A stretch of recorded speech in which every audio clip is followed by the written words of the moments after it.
next year, hopefully we're kind of creeping back to that 13,000, 14,000 number. We were actually open for 75 days in 2024. We were closed for 0.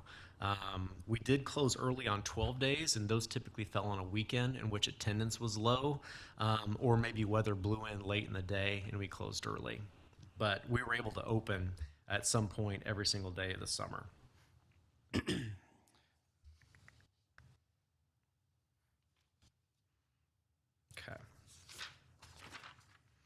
All right, the next page, you'll look at some upgrades we were able to take care of at the pool in 2024. You'll see the guard stands. We upgraded the guard stands. We added a basketball goal feature, which was heavily used. And then we were able to update and replace the lap lane ropes. And then we're also able to update and replace the ADA lift. The ADA lift was paid for by the city. The other amenities such as the guard stands, the basketball goal, and the lap lane ropes were paid for by Baldwin City Recreation. We too have investment in the pool, just like the city does. So we felt like we wanted to make those upgrades just to make the facility, continue to make it better every year, not only for staff but for patrons as well. And out of pocket, BCRC spent about $18,000, north of $18,000 on those 3 amenities between the guard stands, the new lane ropes, and the basketball goal. I don't have that dollar figure on that, what that new lift cost. Moving on to uses, you can kind of take a look there on that page. You can kind of see where the attendance falls. So those numbers added up. Free days not included on there, like I said, is about 12,234 people. You can see the revenues generated by those passes. Over the course of 2024, revenue-wise, we brought in about 138,372. Expenditure-wise, we spent 143,314. So nowhere that I know of anyway does a pool make a profit, and so we were 5,000 under in 2024. This does not include concessions either, which concessions we were just under from breaking even. A lot of that has to do with the wages and cost of food nowadays. I know you guys have probably eaten out recently, and at least some places I've gone, it seems like prices fluctuate weekly at restaurants. It's the same way for the concession prices too. It stands in terms of chocolate and sodas and things like that. So it's not like we can raise our prices week to week. So we either take the loss or we ride the wave in terms of concessions every week. So with wages going the way they are, we need to reevaluate our concession operations for 2025. So we'll have those meetings here in the coming weeks and kind of determine pricing, whether or not we want to maybe eliminate certain items, maybe focus on just some general items, just to make that concession operation a little bit more palatable. It is a service we want to continue to offer, so we will continue to offer concessions at all our facilities we operate. Moving on to swim lessons. Once again, we set a record for swim lesson attendance in 2024. We served a total of 313 youth in our swim lesson program this year, which is fantastic, up from 309 in 2023. So that is a feature that we're very proud of at our pool, the fact that we were able to teach 313 kids how to swim. And so the goal is that they, continue to use those skills, whether they're swimming at our pool or at a lake or an ocean or another pool somewhere else, that those skills that they incorporate will help to better them in the future. Moving on to special events. We hosted 3 special events at the pool this summer. These are traditionally free days. The Stars and Splashes event on July 4th is a free day. We open at the same time. We close early just so we can get folks out to the Independence Day celebration at the golf course. Actually, take that back. That's actually on July 4th. I'm used to the holiday deal, but July 4th, we're open. We're still open. We close early still so folks can get to their holiday celebrations. We had about 310 on that day. Father's Day, which is a Sunday, and this kind of goes to what I was talking about on weekends. Sundays are a little bit slower, but we had about 100 people on our Father's Day celebration on the 16th of June. And then the Christmas in July event is not something, it wasn't necessarily a one-day event. We did have a heavy portion of the celebration on July 17th, but that was kind of a week-long event that coincided with the theme at summer day camp so we did a Christmas and July event for our summer day campers, and then that carried over to the event at the pool this summer as well. So we'll definitely do that again. We brought Santa out in a Santa suit. God bless him. It was smoking hot that day, but he managed to survive in the Santa suit. But kids loved it, families loved it, so we'll definitely bring that back again in 25. In terms of parties and camps and things like that, we did a schoolyard splash, which are special events for kids in the grade school through middle school age groups. We kind of break those up into 3 different events. We have a K through 2nd grade. Weather kind of impacted the first one. We had about 19 kids show up to the first one, and then on June 24th, we served grades 3 through 5, which had a attendance of 99, and then 6th through 8th grade on July 8th, which brought in about 116 kids. So we'll do this for the kids. It's separate from their passes, so it's a paid event where they'll come in and pay, and they'll get a hot dog, chips, and a drink. We'll have certain activities. They can swim. So kind of a cool activity. Usually you see the higher numbers, the younger age groups, but here we're seeing the higher numbers, the older age groups, so which is kind of a cool thing to see. Private parties in 2024, we hosted 31 private parties. These fill up quick. These typically are evening events after the pool hours have closed. We have begun to offer some private parties on Saturday mornings, which went over really well, so we'll continue to do that in 2025.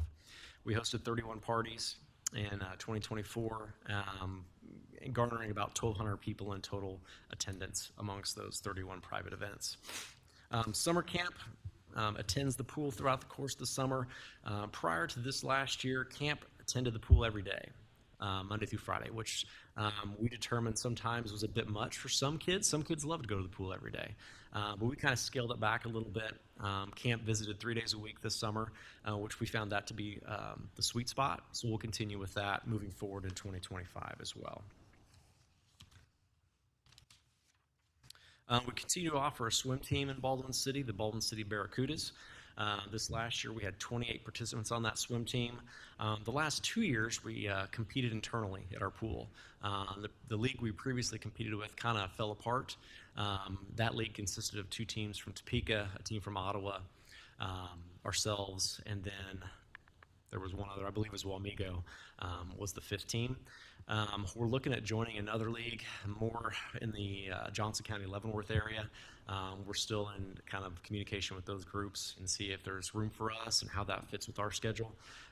We're really kind of used to here doing practices in the evenings and then competing on Wednesday evenings, whereas some other leagues will practice, in the mornings and then we'll compete on Fridays.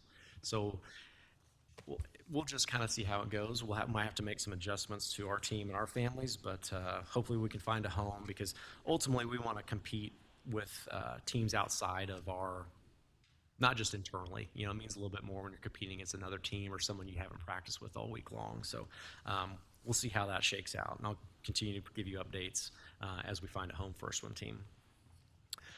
The next page is our community impact. You can kind of see what we spent on wages in 2024, which was $100,379. Like I said, all those kids are local, so that's money just going back into the economy here, and most likely getting spent at places like Sonic and Casey's and for gas for their cars and pizza and things like that. We had 34 total staff in 2024, filling, and what that number is in parentheses, that's total number of positions.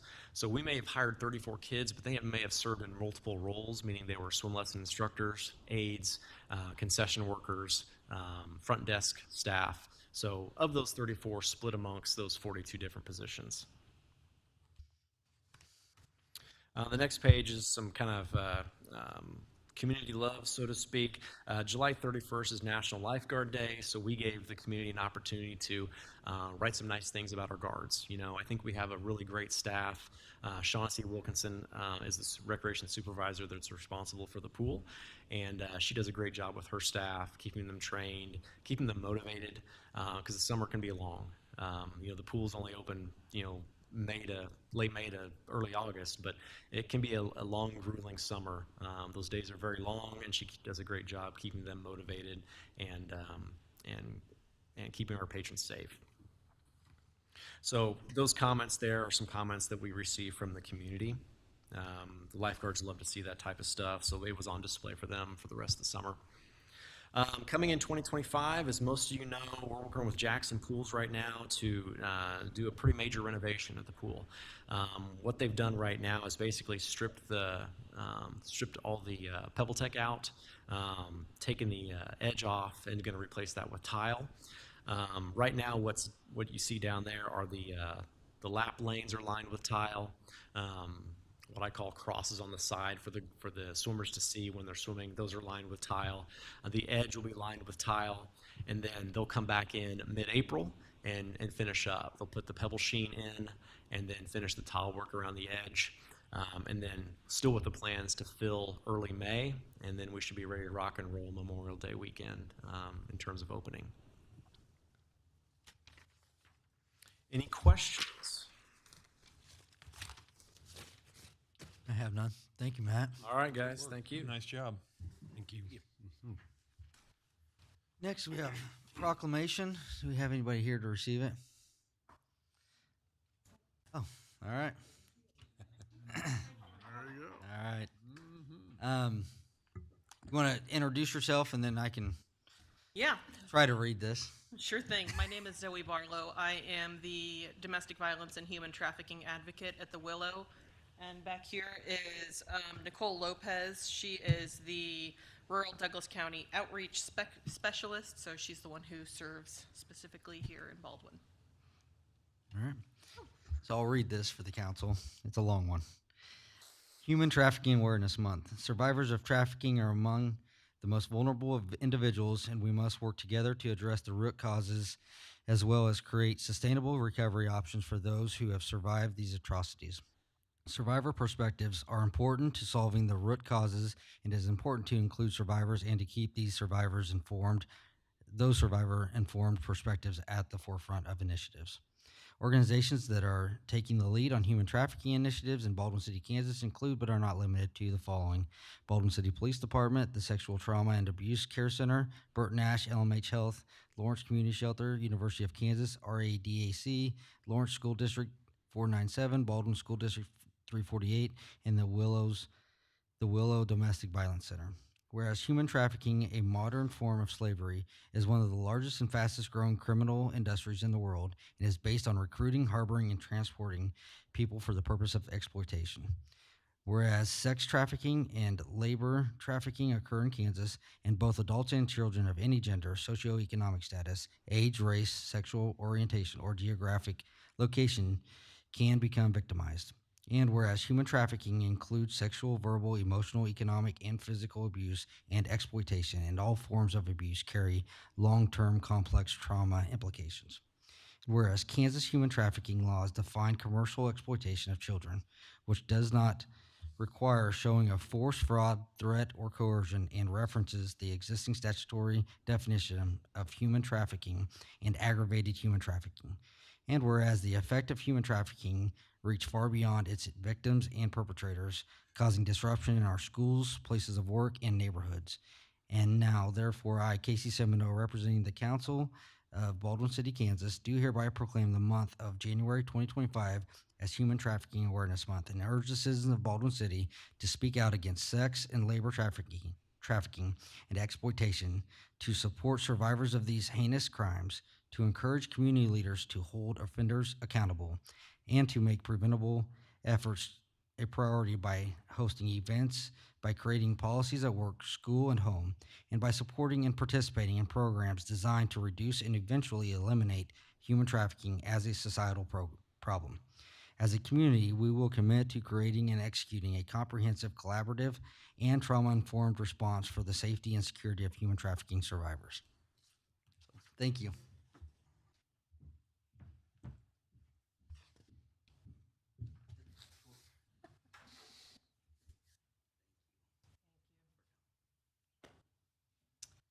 I do have a thing here to read for you guys too.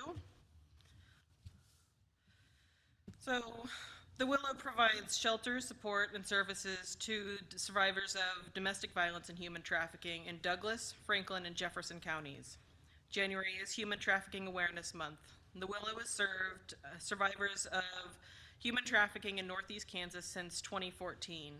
In addition to our regular service areas, our human trafficking program serves an additional 9 counties in Northeast Kansas. Human trafficking is often sensationalized, and there's a lot of misinformation about it in recent years. We see movies and images that make human trafficking look like it has to be someone being kidnapped or physically restrained. Although those scenarios do occur, the majority of what our clients experience are emotional and psychological restraints. People can be trafficked for sex, labor, or both. Traffickers will often groom someone by connecting them, learning about their vulnerabilities, and exploiting those vulnerabilities. Traffickers take advantage of vulnerabilities such as lack of housing, lack of support systems, and food insecurity. We often hear about trafficking rings, but trafficking can happen between just 2 people. Traffickers can be anyone, even a friend, a family member, or intimate partner. In 2024, the Willow provided services to 21 survivors of human trafficking, with services ranging from safe shelter to court advocacy and case management. We are honored to continue to serve these clients and will continue to combat human trafficking through our services, community collaborations, and prevention of this work. Thank you for your time and for your efforts to the City of Baldwin City. Thank you. Thank you. Okay, next, we do not have anything under old business. Under new business, Glenn, if I want to change the order, do we just need a vote of the council? Right. Okay. I think we need to change and move 9 and 10 up underneath 1.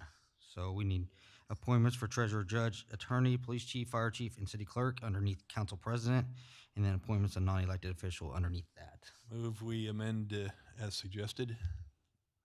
Second. Been moved and second. All in favor, say aye. Aye. All opposed, nay. Motion passes.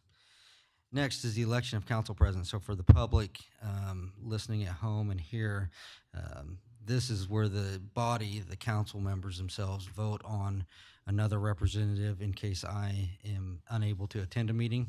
They would preside over the council meeting. So you guys have to. Who's up? I move that we have Susan as the next president of the council. Second. Been moved and second. All in favor, say aye. Aye. Aye. All opposed, nay. Motion passes. Susan, you are now council president. Okay, next we have the appointments of the treasurer, judge, attorney, police chief, fire chief, and city clerk. So my recommendation to the council is treasurer Glenn Rodden, as we have been for numerous years. Judge is a new one this year. I'm recommending Matt Curry, and here in a bit I'll ask him to come up and introduce himself. I just want to announce all the names first. City attorney, Shay Downing. She's here, so I'll ask her to introduce herself to the council as well. Let's see. Police chief, Mike Patrick, and fire chief, Terry Baker, and city clerk, Amara Packard. So all but Mac and Shay are existing. So let's ask Mac first, if you want to come up, introduce yourself to the council.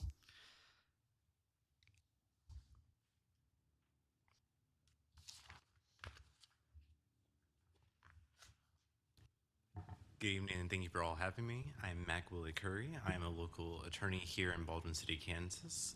I've been in the practice of law for several years now, and I am looking to do a great service to this city and this wonderful council in terms of making sure that we uphold our laws that we have here, the ordinances that you have passed, and maintaining the integral relationship between both community and governing body. Any questions for Mac? All right. Thanks, Mac. For serving. Pleasure. Thanks. Thank you. Shay, you're up. So everybody should remember Shay. We appointed her as judge 3 years ago. She only thought it was a year. That's how fast time goes Listen, in Baldwin. I did, But- but to be fair, like, we all got used to COVID years, and then a couple of things didn't count after that. I also only count my birthday every other year. They're half years from now on, so I didn't think I was that far off. But no, I have been judge here for 3 years. I've been practicing law for about 20 years. I have, my general stance is here to support you guys and make sure we get you where you want to be. Open for any questions you might have. Anybody have any questions for Shay? All right. Thank you, Shay. Thanks. Thank you. Anybody have any questions for any of the other appointed people? If not, I'll entertain any comments from the public on this agenda item.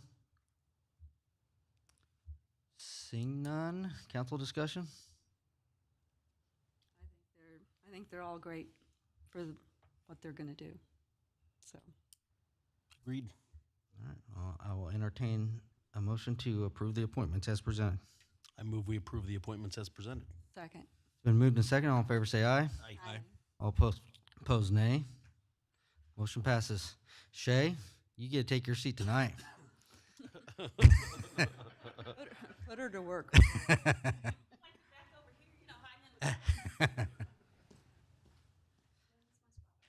right here. Okay. So next on the agenda is appointment of non-elected official to the Public Works Utility Committee. I am recommending Dan Riney for appointment. Dan is interviewed for a prior committee. He's also interviewed for our council seat when we had that open. So I guess if you have any questions, we can ask Dan to come up and introduce himself, but if not, I'm not going to make him go through that again. And we know Dan. All right. Anybody from the public like to speak to this agenda item? Seeing none, council discussion? I'm excited to have Dan on my committee. I think he's going to be such a great asset for it, so welcome. All right, well, I will entertain a motion to approve Dan Riney as the non-elected official on the Public Works and Utilities Committee. I move we approve Dan Riney as a non-elected official on the Public Works and Utilities Committee. Second. It's been moved and second. All in favor, say aye. Aye. All opposed, nay. Motion passes. Congrats, Dan. Julie will get with you on the meeting dates and stuff because I think there's some changes coming up to that committee maybe in the future. So, well, I thought with Jay's schedule, he might have to change it a little bit. So, I thought you were surprising me on something. oh, no. Okay. So next on the agenda will be Recreation Commission contract for Sullivan Square. Matt, are you presenting to this, or you're just here for questions? Okay. So in front of you and in your packet is the proposed Sullivan Square Management and Operation Agreement.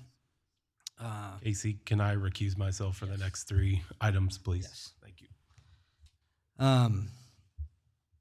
This was presented in CDC. Essentially, this is, again, just the update of the management and operation agreement. So with this agenda item, is there anybody from the public like to speak to this agenda item? Seeing none. Council discussion. I have just a couple things. Glenn, when we were in committee, we asked for some clarification, and maybe Matt needs to step up for this as well. Specifically on page 2, number D, on when it comes to, I thought we had asked for that to be changed, that there was a fee when the facility was rented out that covered the city's expenses for trash removal. Did that not get? We did. I don't know if that covers, I removed trash generator. Has that been Matt, do you guys charge for any cleaning fee? I mean, I'll get straight to the point. Yeah. I know that the weekend cleaning, if we have specifically back-to-back events, like on a Friday night and Saturday night, and we have to call in city staff, we're now paying them at time and a half. So I just want to make sure that in this agreement that we kind of outline a little bit on how that's handled, so that way we don't deplete our parks fund for. Sure. Right now, we do not charge any sort of cleaning fee. So there's the rental, and I don't have those in front of me, but there's, to my knowledge, there's not an additional cleaning fee associated with that. Okay. We could certainly add one if that's the wish of the council. I just wanted that to be in front of the council to see, because, I mean, from what we've heard in past budgets, it is depleting our parks fund, which is limiting our abilities to improve other parks. So I guess my question would be, how does it differ if city staff goes through and does the traditional bathroom and trash cleanup, how would that differ from this? Well, if there's an event on a weekend, Okay. city staff doesn't go out and clean They don't all go the on bathrooms weekends. on weekends. Okay. So now they're being called in every weekend, every time there's an event to clean Okay. that park The city staff is Monday through Friday. Monday through Friday. Okay. So that's, I mean, and I highlighted D and E because E was cleaning and stocking of supplies in all bathrooms in the facility, which I think they do right now, right? Currently, we stock and supply all the bathroom stuff, anyways. Correct. Which again, I'm fine with whatever works. It's just more for the events, and especially if we have back-to-back events, because that just puts us in a bind on. Did we track what that was last year, the amount? Rob had it, but I thought he had how much that was costing us, but I mean, I'm sure he does. yeah. I just think while we're doing this agreement, it'd be prudent to address it. So that way we're at least covering, I'm just covering our expenses if we do need to call somebody out. Thoughts? So if there was a fee, then that fee would then pass back through to the city to compensate for the overtime and all that? I mean, theoretically, that's what I would say. I mean, just Yeah. that, I would just need to know what that fee would be. yeah, and that's what, I mean, do you have any opposition to charging some sort of fee just so we can recoup or keep our, No, not necessarily. I just don't know if that would deter. I guess so. If it doesn't, say a group doesn't go through and clean, right? Who monitors that? Who determines? Okay, this Friday night group did not clean, so therefore the Saturday people, their rental wasn't, prepared, or they didn't get what they paid for, basically. I assume they check with you guys, right, before rentals, since you manage the rentals? Outdoor rentals, no. No. Not at Sullivan. Indoor rentals, yes. Like golf course, community center, yeah. So, like, if they're using the concession stand, how would how would the Saturday group get in there We would check out a key, just like we do the golf course. just on, like, a Friday? Yeah, or anytime during the week, yeah. Okay. Who do they call if there's a problem during their rental? Well, right, we don't supply a phone number. Usually we get some sort of Facebook message. Would you like me to supply that right now to the citizens? That's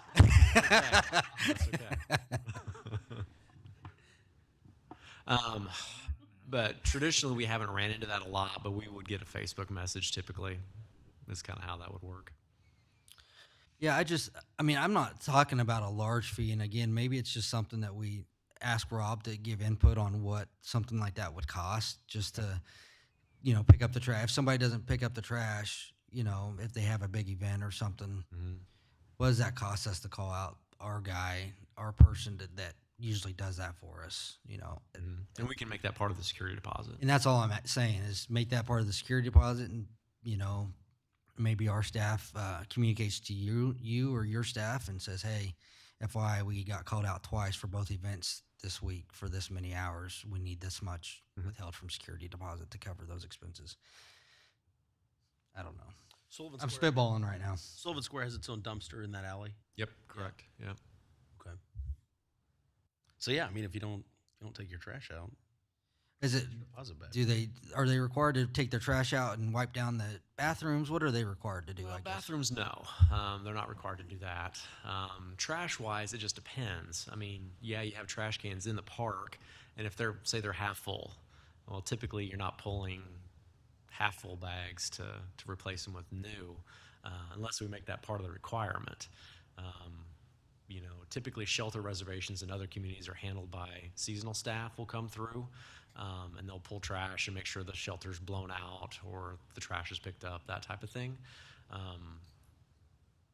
And if we were to do that, we can just certainly increase the cost of the rental on the front end. That way everything's covered. I think honestly people would be more apt to pay more on the front end knowing everything's taken care of behind them versus, there's a chance you could be charged this and just my thought. I don't think we can ask him to make a decision until we tell him how big that number we think might be. Yeah, Based on historical Yeah. call outs. Yeah, I agree. Then Most of the rentals usually come from the Recreation Commission or the Chamber on their third Fridays. We don't get a lot. We we'll get several throughout the warmer months for parties that utilize the splash pad and things like that. But in terms of those that use the building, not a ton. And the trash generated from those is insignificant generally. The big generators are ourselves, which we handle, and then the chamber. So I don't think we're in a hurry for this one specifically, right? No. So is this something that we can, I guess, get the information from Rob, see how much it cost us for cleaning last year, and then we'll just work up a figure, amend it, and bring it back to the council at the next meeting. Does that work for everybody? Other than trash removal, is there a summary of what changed from previous year? I don't have it. I would have to defer to Matt on what. Is this agreement significant changes relative to last year? The only difference would be in terms of the fee associated. Rob did ask us to pick up the mowing throughout the growing season, as well as the fertilization, aerating, and things like that. So we've absorbed that, and therefore we've asked for a little more money to accommodate that request. And does the city collect some of the rental fees from this? I can't remember. I'd have to look. I'd have to look for sure. Okay. I'd say we just table this one till next meeting, get that information, see what it works out to be, and bring it back. Like I said, nobody's renting. Sold Yeah, square not negative anytime 7 soon, degrees. that's for sure. Does everybody have any issues with that? Okay. Okay. Matt, you might stay up here. Yep. I have something too.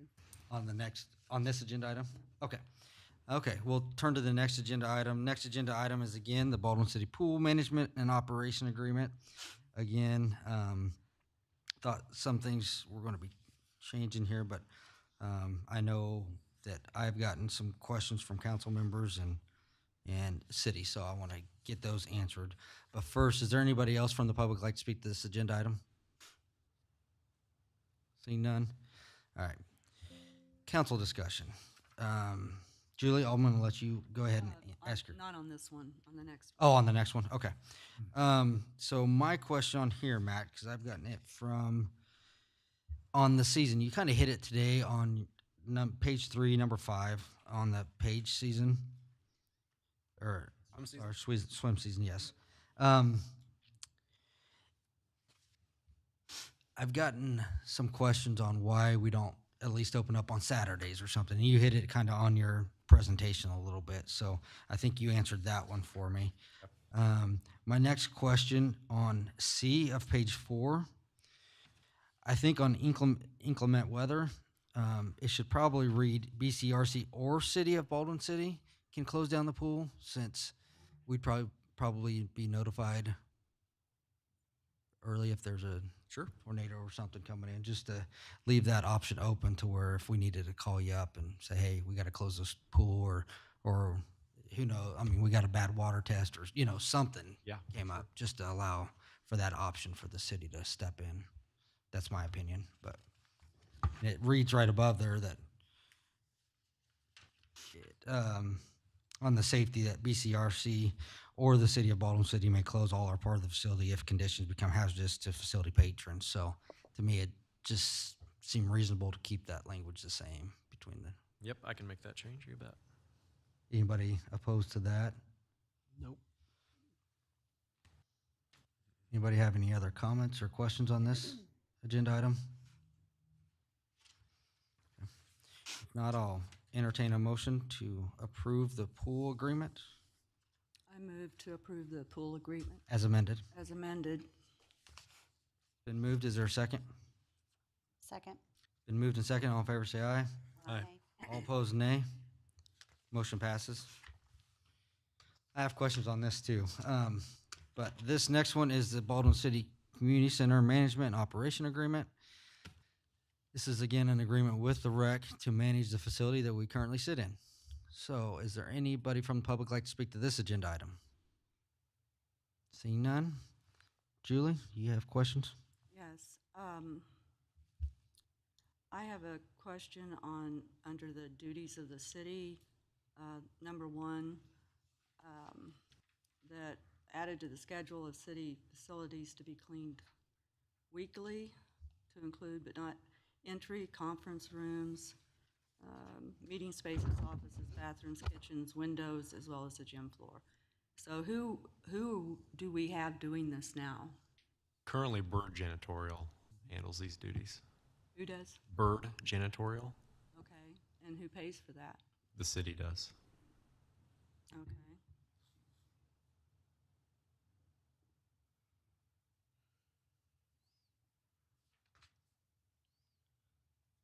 You good on questions, Julie? Yeah, Right now? kind of. I'm wondering, what does the $30,000 cover that we give to the rec? That covers basically a lot of wages for supervisors and then the additional full-time staff at the front desk. Not all of it, but a portion of it.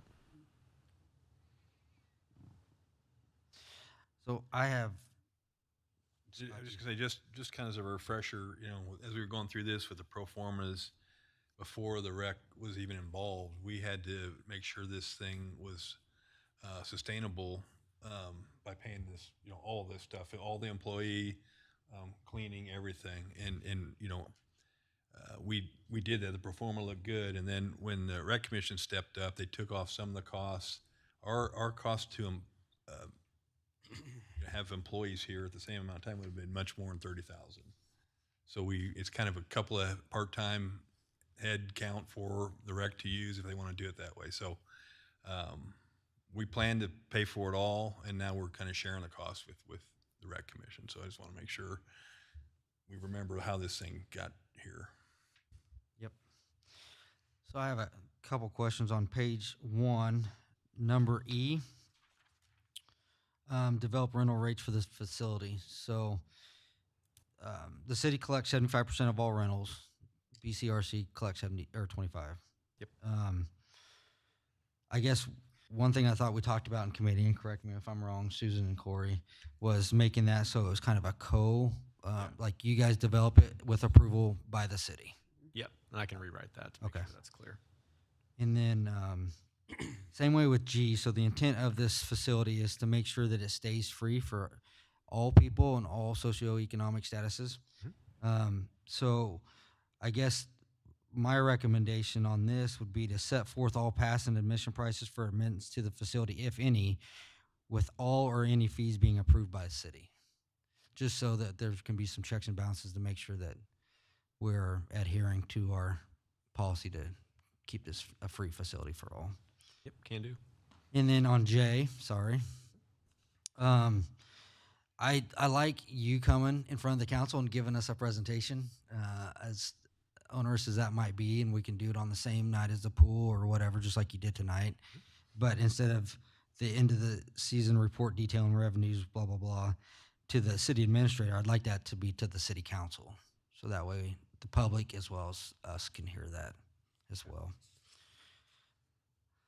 And then my final thing, I think that I highlighted, oh, no, sorry, 2. Page 2, let me make sure I got my pages right. Yeah, page 2, under 2A4, we have in there an irrigation system. Until we approve that, I don't know that, I guess maybe if we add if an irrigation is so installed. Right. I mean, I'm currently getting quotes right now. So therefore, I mean, it could be put in during the lifetime of this particular contract. So we can certainly reword it or whatever makes you comfortable. The goal would be for us is to get it in the spring. That way it keeps turf looking nice throughout the whole season. And therefore that'd be here in the next, believe it or not, next 3 months or so. But we can certainly rewrite this however you. I would just say if so installed or whichever, if ever installed, There's going to be no cost if it's not. So it's kind of redundant, isn't it? We're not going to have any repairs. yeah, as long as they don't say, well, you agreed to it in this thing that you're going to maintain the irrigation system. You And guys we need are. to go ahead and The install one it. that's not in there, I'll do it myself. You're gonna do it yourself. The one that's not installed, I'll maintain it. I'll be there. I thought you were going to install it yourself. I'm talking about the one that's You're retired. currently not You have time. maintaining. I'll give you a hand, Scott. Okay, I'm fine. I I just wanted I to. don't think we need that. Okay, that's fine. because I just wanted to point that There out. will be none until it is installed. That's fine. That's all my recommended changes, I guess, to that. Okay. I guess we should have asked our attorney. She's looking. Shay, opinions? I think you guys got it. All right.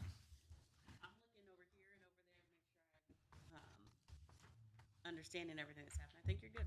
Okay. Corey, Susan, do you guys have anything else that we discussed in the committee level? Nope, the one I had, was you already everything. kind of pointed out, so. Okay. Matt, you good with all those changes? Yes, sir. I'll get those updated and over to you. Will you vote on that tonight? I mean, or will you I'm, wait till I get it if the back. council so chooses, we can vote on it as amended tonight if they want to. But that's council discretion.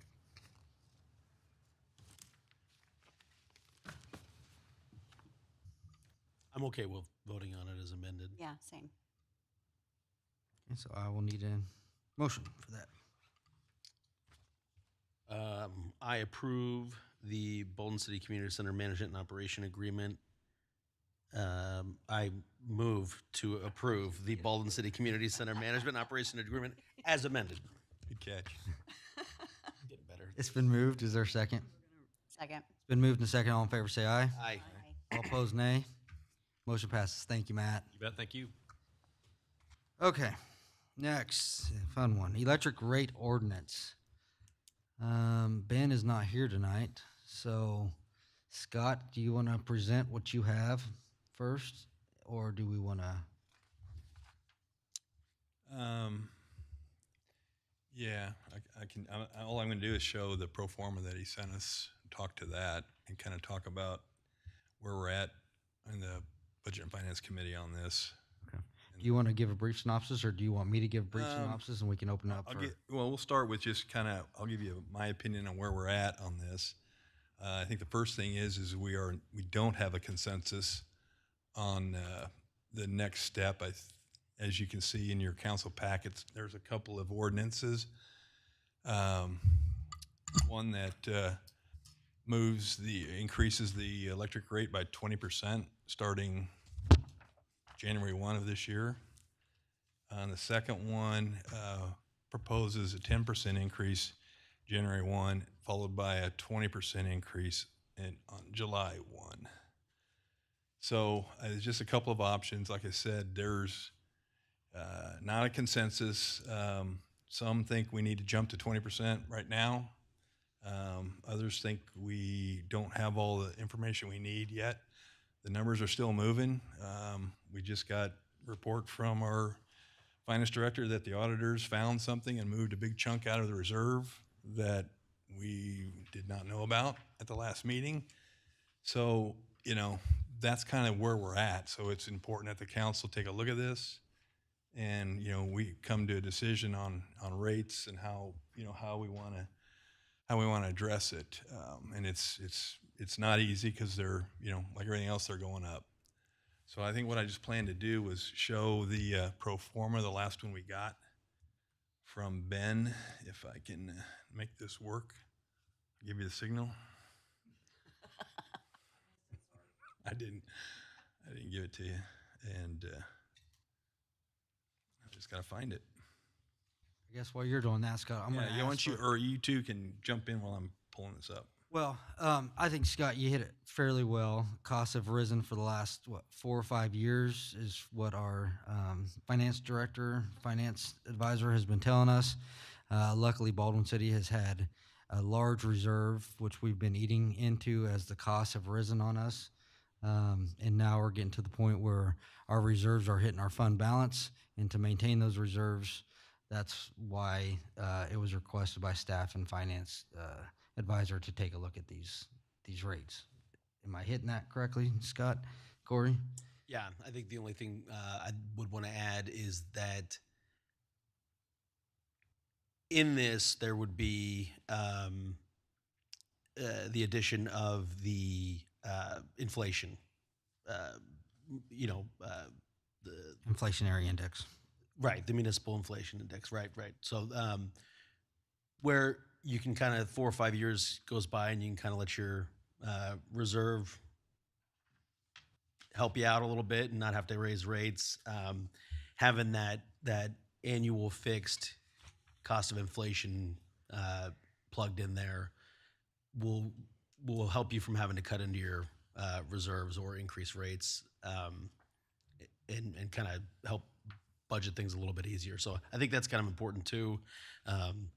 You can let it go 4 years down the road and eat into your reserve and do this all over again, but it's never pleasant, and 20% is a big number. And I think that it's just important to throw that in there, that we do plan on putting that piece in there as well.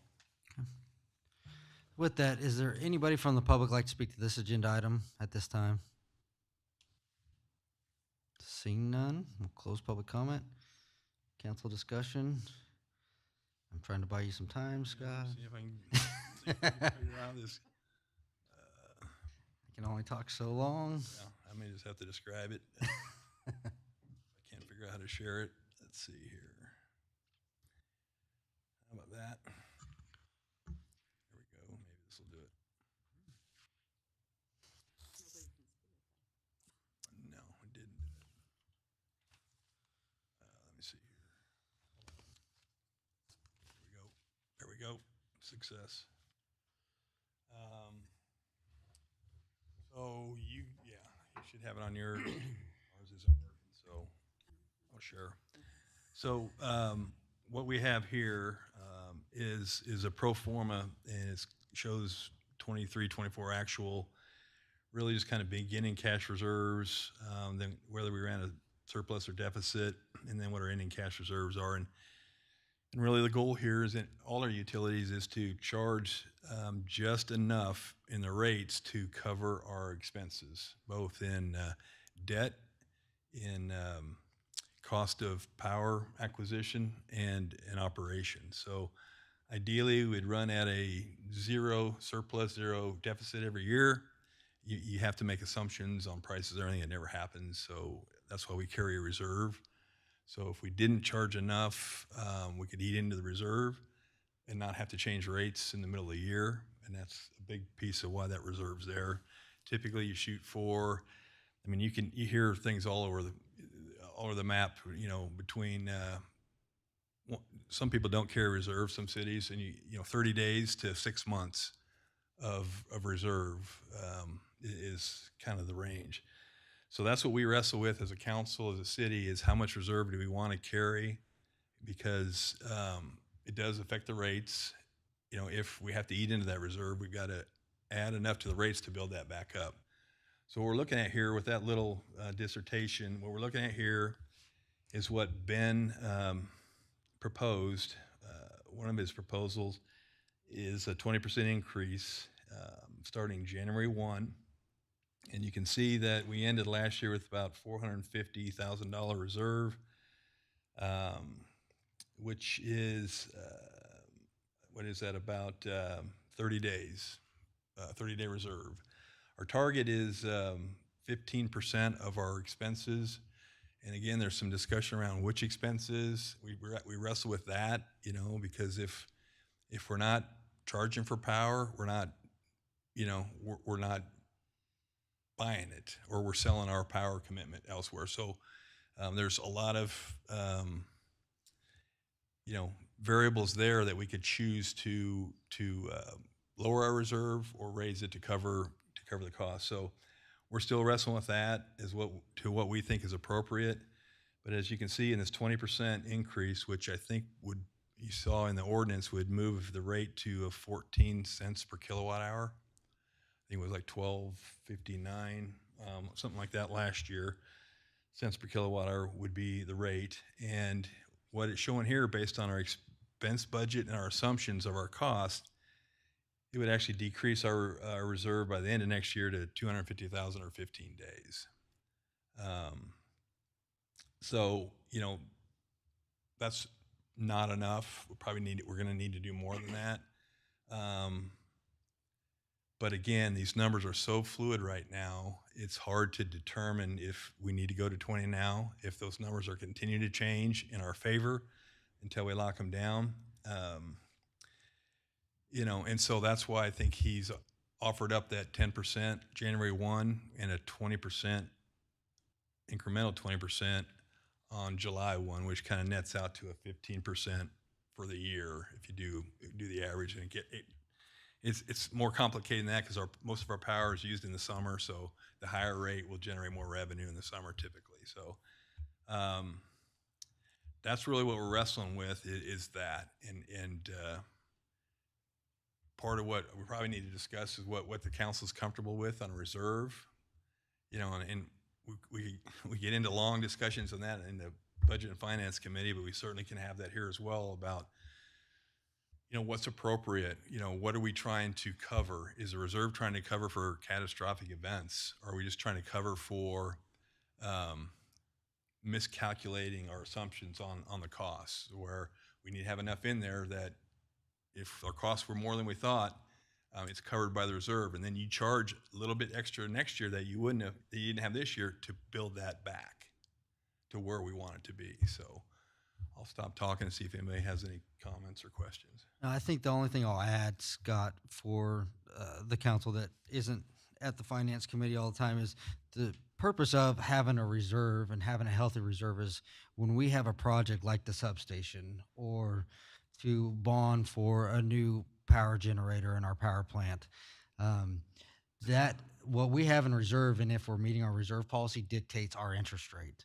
So when they come in and take an evaluation of our finances, they will look at this and they will either increase or decrease our interest rate based on our reserve and our financial solvency as a city. So that does have some play, but I do agree with Scott that I think we have some conversation to be had around what is our expenses, because part of our bills, part of our electric rate is a pass-through.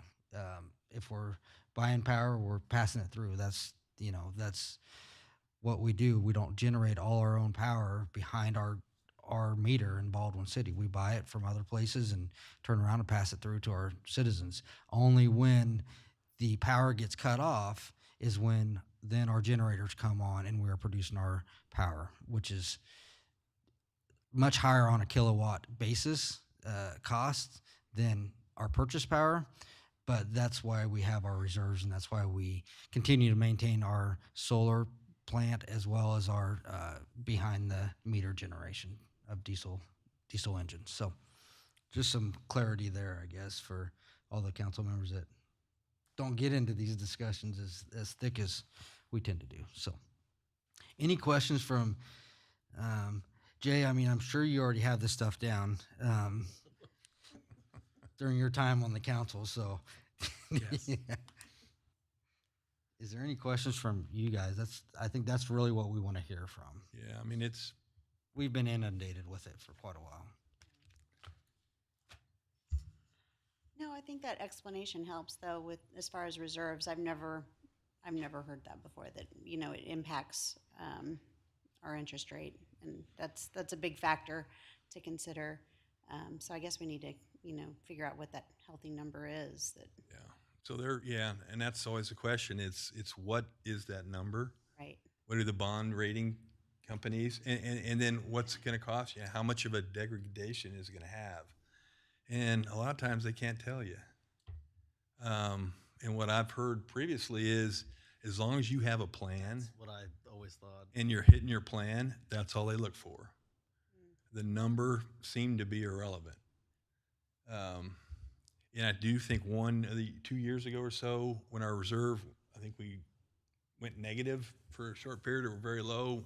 Water reserve. Or the water reserve. I do think our rating was decreased by, from an A to an A minus or whatever. That was our general fund reserve. It was a general, but it was the same reserve. So they look at the reserve and say, well, your plan was X and you didn't hit it, so we got a lower bond rating. So the two things you look at is, are we going to need to bond anything in the next several years? Because it's irrelevant if you don't. Right. And then if you're going to, how much is that lower rating going to cost in interest depending on the size of the bond? And so those are the things we ask and try to figure out. But you're right, we do pay attention to what the bond rating companies determine is a poor number, and that's what Ben keeps pushing for, is make sure You know, we push him on the riskier side, and he pushes us on, you know, the conservative side. Just, you know, the more cash you have in the bank, the more comfortable everybody is. And what we're trying to do here is minimize the increase on the citizens without getting to a point where if something should happen, we cause undue, you know, harm. So then you got to think about what are all the scenarios and what would that look like. And, you know, really what it means is if you're not bringing in revenue, we got to pay our employees, our operating costs. And that's really what it would be is if we couldn't generate or transmit, you know, we still have to pay them. And so our reserve would be used for that. So I'm going to put this out there. If my numbers are incorrect, I mean, I'm just going to use round numbers, and Glenn or anybody else can correct me. But our total budget for our electric is about $6 million per year, correct? I think 6.4 for Yeah, it's about 6.4, 6. and about 3 to 3.2 is operations. 3 to 3.2 is purchase power, correct? now there's Roughly. debt in there, so Which is yeah. Well- probably closer to 4 million. 4 million of that 6 point some is, and then the rest is operations and debt.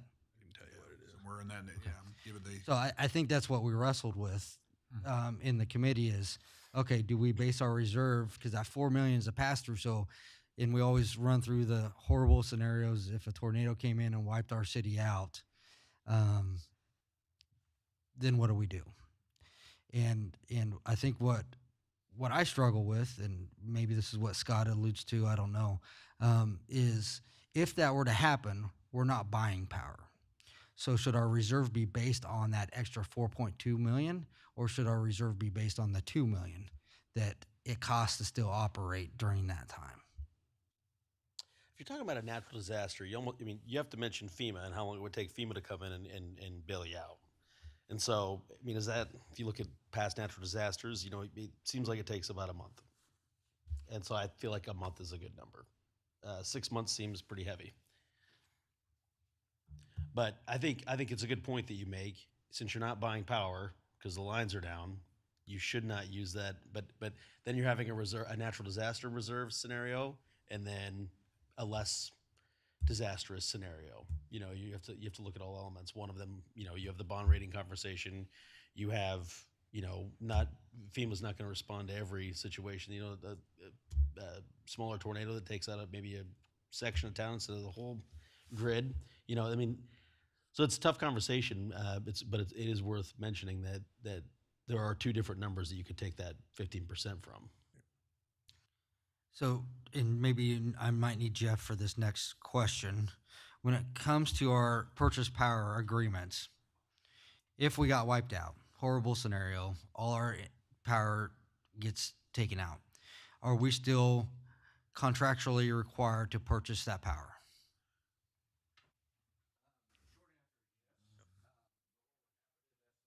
Is the power that was contracted that we have to purchase will be sold back into the day-ahead market at whatever the cost for that per hour is for the day ahead.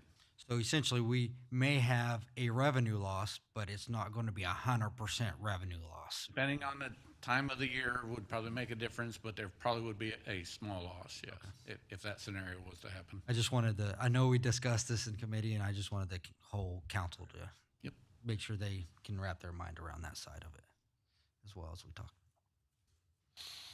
Thanks, Jeff. I think, you know, right now, as you know, we changed our reserve policy a couple years ago. Was 25% of expenditures for that fund, and we changed it to 15 to 25% range. So, you know, I think we're on the hook to try to get to 15% with a plan, but I'm also would like the committee to continue to discuss if 15 to 25% of expenditures make sense or specific expenditures in that fund, i.e., you just heard the power cost would take care of itself for the most part. So do we need a 50% reserve on that? So I guess my point is we need to continue to have a plan to get back to 15%. And we've been through this before with water and some of the other utilities where we don't have to get there in 1 year. we have a plan together, and that's why it kind of shows 26 and 27. You know, and that's what the bond companies would look at is, okay, where are you at? What's your policy? And what's your plan to get back to policy? And that's part of what the conversation would be with them if we have to go out for a bond, which I'm not sure we have large bonds in the next several years, future-wise, at least planned. The substation still needs to go to final bond. Okay, I but think that's we're on temporary bond right now. Temporary. Correct, Glenn? That's correct. But and that's going to happen this year or year after. yeah, within the next 2 years. Yeah, probably 2026. Is the generators on that same temporary bond, or do we still got to do final bond for those? I mean, the last ones that The one point some million? purchase. Oh, then we did we lease. leased those, Sorry. I remember. Okay, you're right. Okay. So it's really, I mean, what do we want to do tonight? Do we want to have another discussion in committee? Well, I think the question is, I'll just share my thoughts, and everybody else can share theirs. But I do think it's going to be more than 10%, depending on how quickly we want to get the reserve back. But I do think 10%, starting that in January 1 makes sense. We're probably going to need to do more in July. I just can't sit here and tell you I have confidence on what that would be based on the numbers moving around and, what reserve we want to have. So I would be comfortable personally in changing the ordinance to do the 10% rate increase starting January 1 and not put in a specific rate increase for the rest of the year. Now, the intent would be to look at it in July 1 and change the ordinance again to what we agree or think it needs to be done at that time. But trying to pick that now, I think, is a waste of time.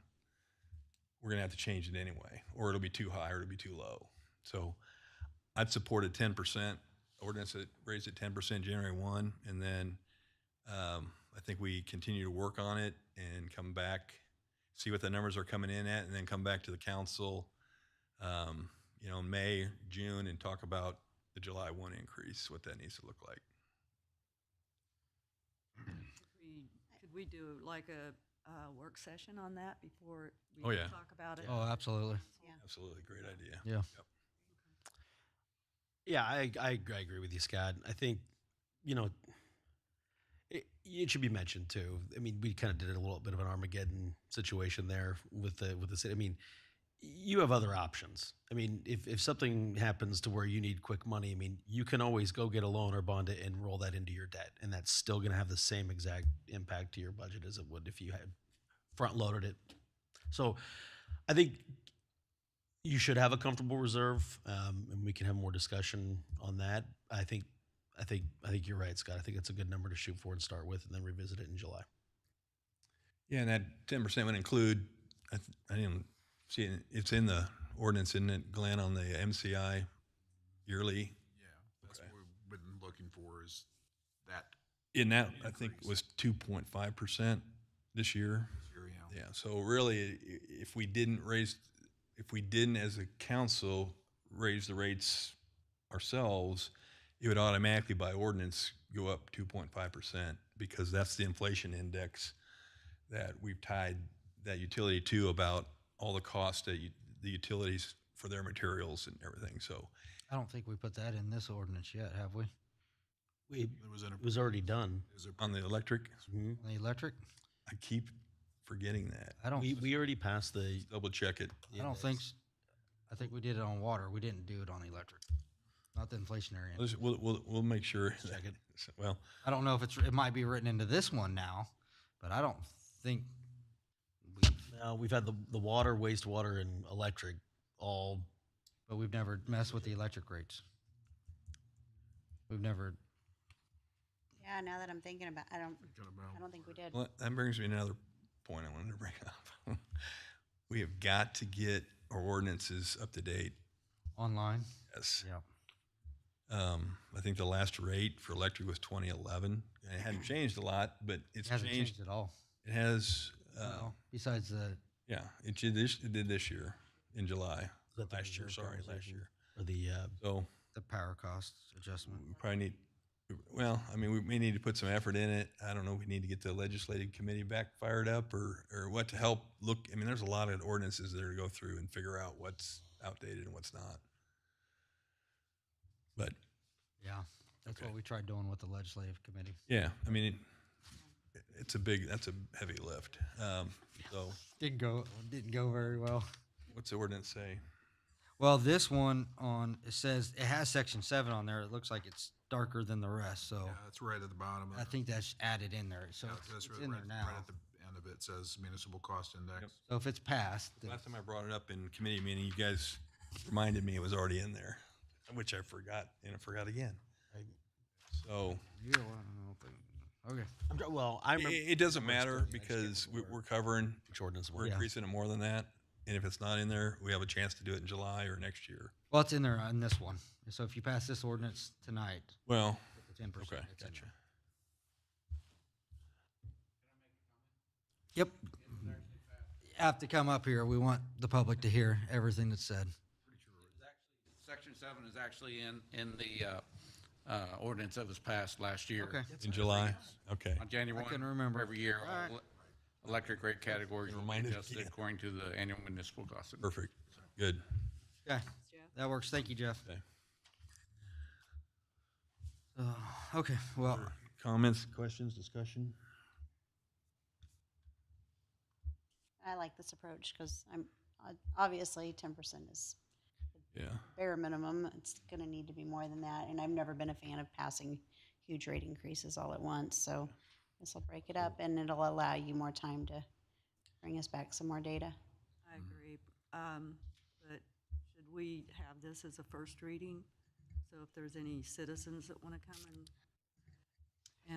talk to us? you can. We'll have to amend it because it won't be effective January 1 because the billing will already go out. If we do it tonight, it will catch January 1. Correct. But if it's a first reading, I know. So Right. why do you want to? I mean, we could agree on it, but it doesn't mean everybody in the city's going to agree. And they may have a chance to come and give their opinions on it. I mean, it's affecting them. It is. I don't know if we have any other decision. Yeah, I'm not sure. We have to increase it. I'm not sure It's what could not- be said that we could not do at least that amount. I mean, it's lower than our finance director, I think our city administrator, I think our utility director, and others are comfortable with or would choose to do. So I'm okay. I mean, your request is out there. I just don't think we're going to be able to do anything with it, and we're going to miss a month, and that's going to require then that, whatever that rate increase at 10% would have driven in January is going to have to be added to whatever we do in July. Yeah, well, then we should have done it in December. Should have done it a few years ago. Yeah. Yeah. I mean, the discussion, we should have had this in December. Well, it's one we've been having for a while. It's as we ate into our reserves, we kind of missed that chance. If you remember some of the work sessions to catch the rate increase sooner than we did, and we ate it completely into the reserve. It's gone. So now you have to start building it back. At the same time, your costs are increasing, which is the I understand that. bad spot. Yeah. So I agree with the 10%, but I'm just saying that other people that are listening may not. I don't know anybody that's going to agree with it. I don't agree with it, but it's kind of what needs to be done. Well, that's what I'm saying. It needs Yeah. to be done, but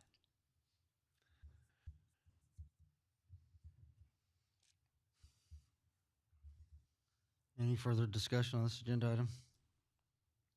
And to Julie's point on the work session, I think what we need to target is two things. Rate increase.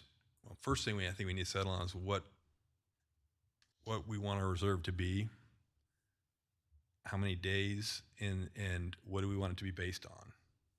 Okay, and so we need to change our reserve policy if we decide that, because that's going to drive the rates. And if we make those changes before July, then we can have that baked into any July rate increase we might have to do. So our work session, I think, needs to be around both those things. Why don't we go ahead and set a work session for February 11th, because we also have to talk about the other electric agreement as well. Right. For this topic. Or are you out? If you're out, Scott, you better be taking your wife somewhere for Valentine's Day. Mm. I'm okay. Not with the wife, but I'll be here. Yeah, I mean, the more we can get this body together and have these discussions, I feel much more comfortable than trying to bring it to you Right. and have you guys think about it and make decisions. It's very hard. The way I look at it is you guys deal with it in committee and then you bring it to the council and I'm like, it's like all whirling around in my head and I can't work that way. I've got to think things through Yep. and you guys are all doing it every committee meeting that you have. So it's hard for me. Yeah, I mean that's the problem with the committees is trying to. I mean, we could have council meetings, by having everybody together. So we're gonna have to do more workshops. That's the only way we're gonna be able to keep everybody up to speed. I think you just do more of those workshops on this. I agree. So does everybody go to February 11th? Yeah. Well, on February 11th, 7 p.m. here for a workshop on this as well as the power purchase agreement. So, be a whole power workshop. But with that, let's get back to the ordinance. Yeah.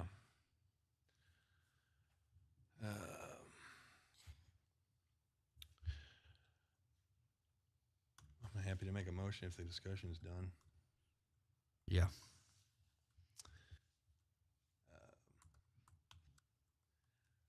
So I would move that we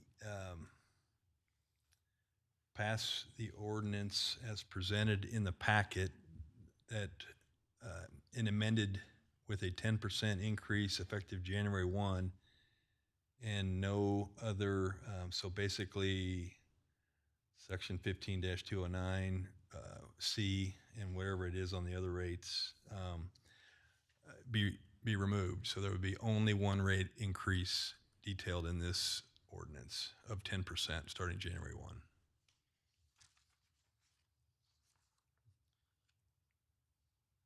So just a 10% increase on 10% on all rates. I just want to make sure that January it's clear. 1, but as the way the ordinance is written is it shows a spot for another increase with a percentage and an effective date. Okay. So it's just the 10%. it has that in there, Okay. and I don't want to necessarily be first of all be holding to a number that we have to dream up today. Correct. So since we're not going to do that, let's just remove that part from the ordinance. Okay. So it's been moved. Is there a second? I'll second it. Been moved and seconded. Julie? Yes. Scott? Yes. Corey? Susan? Jay? Yes. Motion passes 5-0. Next item is the trash and recycling ordinance. So when we signed the agreement last fall, it allowed for a percentage increase each year. And I'd have to defer to Glenn on what that percentage is. I don't have the ordinance right in front of me. It's more inflation indexes that they were using. Yeah, the inflationary index It wasn't for them. capped at anything. Yep.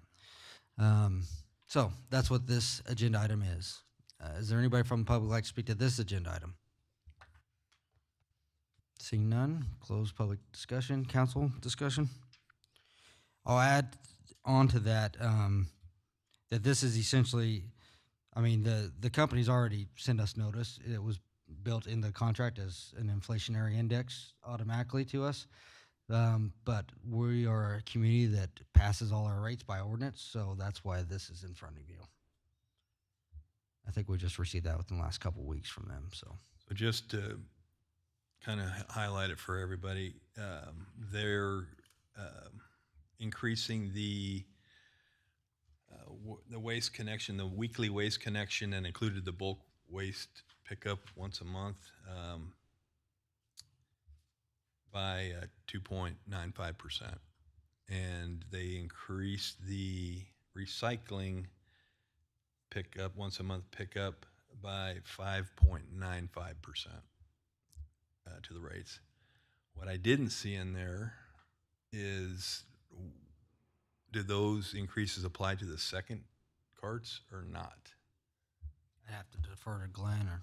I believe they do. I think that's across the board. Okay, so the $5 cart would also increase the same amount, and the extra recycle carts would increase by the same amount.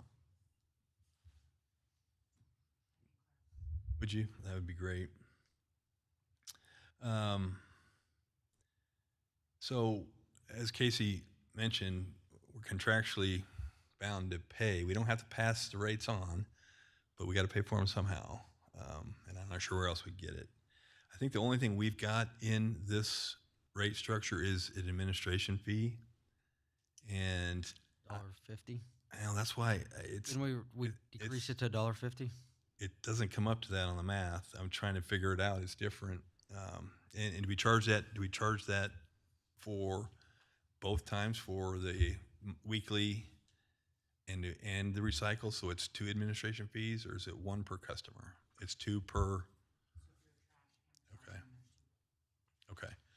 So I would like to ask. So this is effective February 1 or March 1. Yeah. Sorry. Okay, so we have time. Right. Okay. So what I would like to ask for is make this the first reading, and I'd like to have the Budget and Finance Committee scrub these numbers, see where we're at from a fund perspective, and whether our administration fee is appropriate. Is it too low? Is it too high? I mean, the only thing we can change really is that, and maybe keep it lower if we could possibly do it. We just may keep it at where it's at, but it wasn't clear based on the numbers in the ordinance that $1.50 was the number. So I'm fine with kicking it back to committee to take a look at. Yeah. Same. Jay, you good? Yes. Julie? Okay. All right, we'll put this in your committee, Scott. Take another look at it. But we still have the next meeting, we can pass it and it's still go. Okay. it was a March bill for February. Okay. Gotcha. So, all right, we'll move on to the next agenda item, which I will ask for an executive session for the purchase of real property with the council, myself, Glenn Rodden, and our city attorney. I will make that motion. Oh, for Oh, 20 minutes. So get back in here at 8:45. Now I will make that motion. Second. It's been moved and second. All in favor, say aye. aye. All opposed, nay. Motion passes. We're recessed in executive session until 8:45.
It did warm up in there. Yeah, that Yeah, right on top of me. I know. Now it's cold out here. I'm gonna start my car right now. Be optimistic that.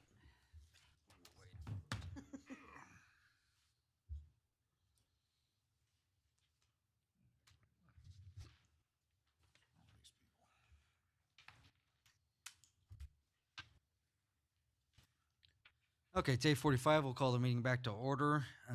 Agenda item of land purchase agreement / real property acquisition. Anybody from public like to speak to this agenda item? Seeing none. Council discussion.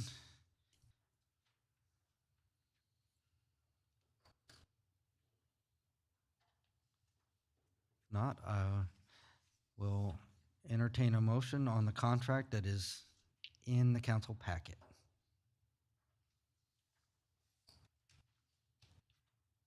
I move to approve the land purchase agreement as presented. Second. Been moved and seconded. All in favor say aye. Aye. All opposed, nay. Motion passes. Next item is the fee schedule. Amara, did you work on this or did Glenn? Who worked on? Usually, Okay. department heads work on this, so. So can you give a brief synopsis to council on what fees were changed? So we had two different departments that requested changes. One was the police department on the second set of fingerprints or after one set would have an additional charge. And Rob Coley also, I'm sorry, I don't have those notes right in front of me, just a second.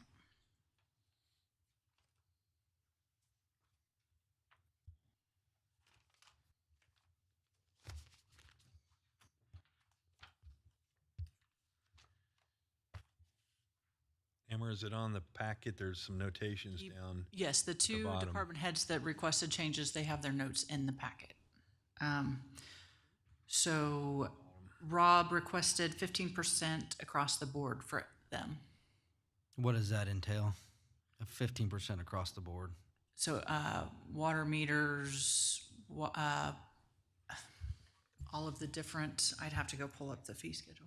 It looks like 3/4 inch meter and fittings and down it's the last four things on the, I don't know if you can see it, but it doesn't show the percentage, it shows the new value. It went from 2,500 plus the cost of any boring and or trenching to 2,875, and then the others are changed. I assume that's the 15%. Yep. Okay. And then for, I didn't tell you the exact amount for the police department, so that was, so it's $10 for the first card and, is it five? Five for each additional.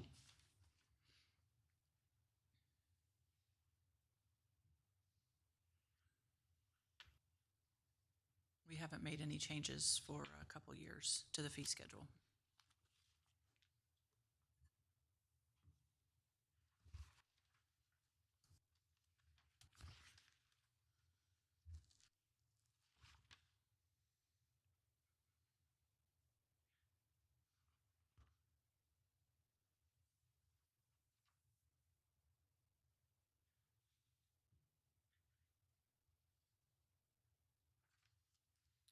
Anybody from public like to speak to this agenda item?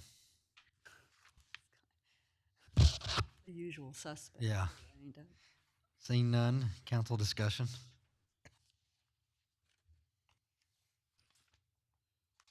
If not, I'll entertain a motion.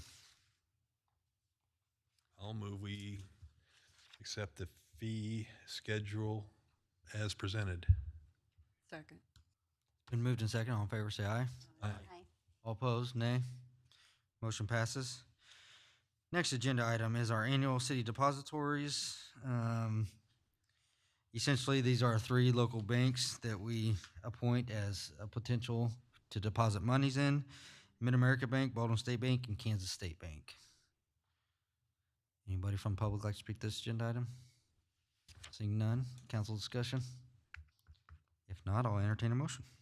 I move to approve the banks previously stated above as city depositories for the fiscal year 2025. Second. It's been moved and second. All in favor, say aye. Aye. All opposed, nay. Motion passes. Next is the Edgerton water contract.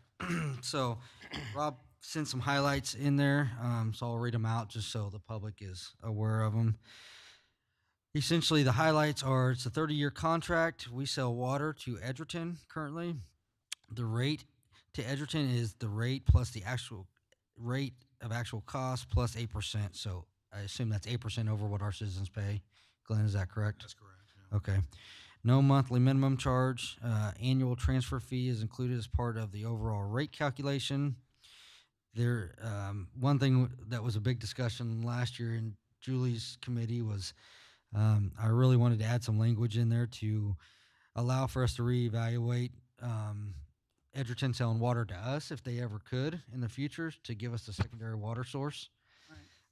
So it looks like that has been added in there, and then a minimum purchase of 3.6 million gallons of water to keep the water fresh in the line. Yeah. Anybody from the public like to speak to this agenda item? Seeing none, council discussion. I had a question on the Edgerton water transfer fee. It mentions that it's based on the cost of operating and maintaining its transmission system, meaning our transmission system, that delivers water from the city of Lawrence to Edgerton. So I assume that means pipes. So if we have water pipe breaks that we have to fix, and that's part of our transfer cost, does that mean that we have the ability to bake that into a rate? I believe that's correct. Yeah, Okay. that's why it's in there. Okay.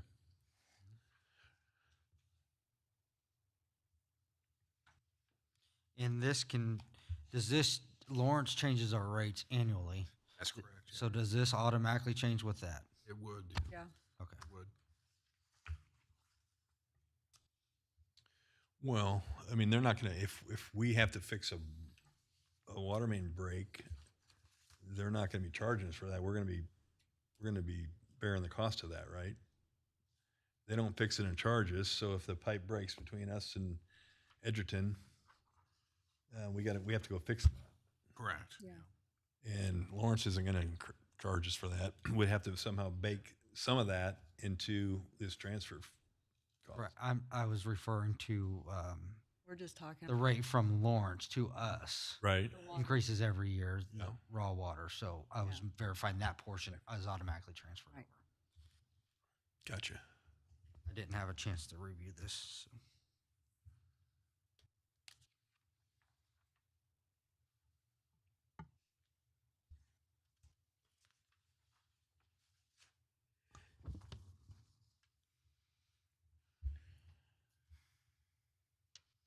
Any other questions on this council discussion? They've worked on this for quite a while, so. Been over a year. Yeah.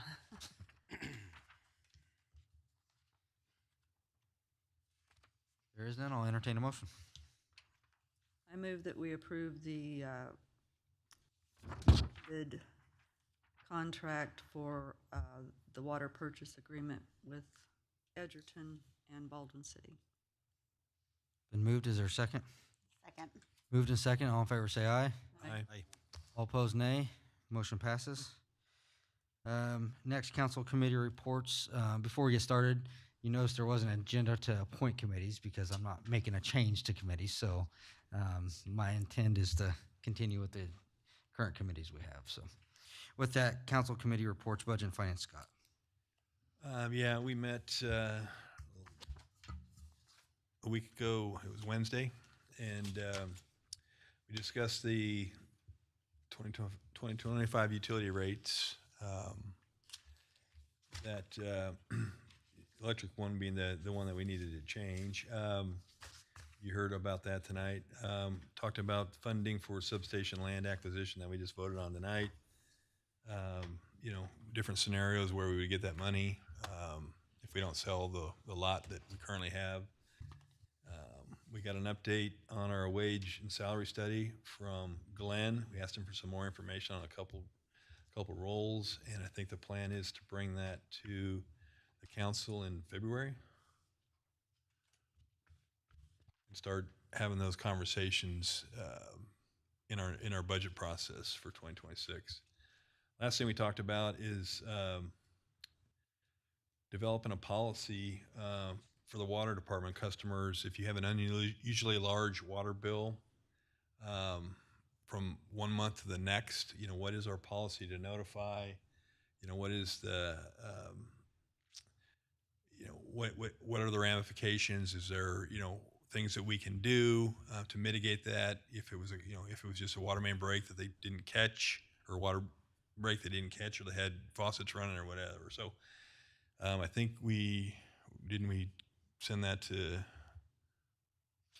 Well, we're going to have probably utilities and Utilities, right. finance both look at it. So we need to come up with a policy that we are clear on how, what our responsibility is to notifying customers if we see unusually large usage of water, because it's hard to sometimes get real time. And we talked about there is actually software that cities use that you can view your water usage, your electric usage on a daily basis. You can go to the website and see what you're, what you're using, which, with, the cost of the way things are getting, I think people are paying a lot more attention to that. And I think they would find it helpful to be able to monitor that on a daily basis or weekly, whatever they wanted. So we're going to take a look at what the cost, we have the ability to do that. It's more of a software add-on that we'd have to go purchase to allow it to connect our system to the web. So we're going to explore that and bring it to the council and talk about, cost and value, if that makes sense for us. So that was it. Next meeting, probably early next week. Haven't set that yet. I can't make it Friday, so I'll send out. You'll let us know. I'll let you know on that. Yep. Okay. Community Development Corps, We meet next Monday, 4 o'clock. 4 o'clock, second floor, City Hall. All right. Public Safety, Susan. We have not met. Our next meeting is scheduled for February 11th at 4 o'clock. All right. Public Works, Julie. Yeah, we met on January 9th, which was a long time ago, so a lot of these things are probably already done. But two things I wanted to mention. One is that we kind of talked about this, is that we need to start scheduling the site work to be done as soon as possible to have the pad for the substation ready by early June for the expected transformer delivery. So we were discussing that, and that's why I came up with that June date. Anyway, the GRDA renewal contract is due by the end of March. I just wanted to bring that to your attention. And our next meeting is February 13th at 9 o'clock. I'll talk with you, Jay, and see if that works. No problem. Okay. All right. Strategic Planning, Scott. We did not meet. Don't have one on the calendar yet. Do we want to do Strategic Planning / Legislative Committee? No. No.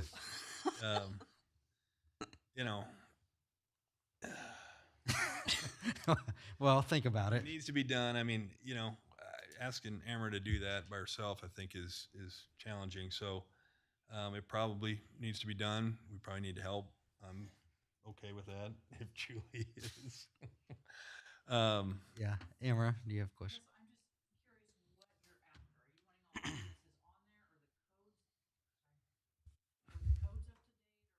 Everything. Are going to be updated real soon. Okay. And then all our ordinances as well. Make sure that they're all up to Current date. and on there. It may not be as big a task as we think. It's not. Okay. Okay, I'll do it. Then Julie's all in. So, okay. You guys will come up with a meeting. We'll come date. up with a meeting date and pull Amber in and whoever else we need to talk about how we get that done. Okay. City Administrator staff comments? Oh, nothing further. Any council comments? I do need one more executive session for personnel matter with the council, myself, and city attorney for,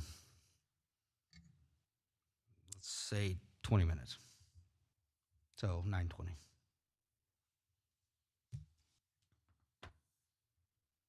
I don't need a motion. I will make that motion. Been moved. Is there a second? Second. Moved to second. All in favor, say aye. All opposed, nay. Motion passes.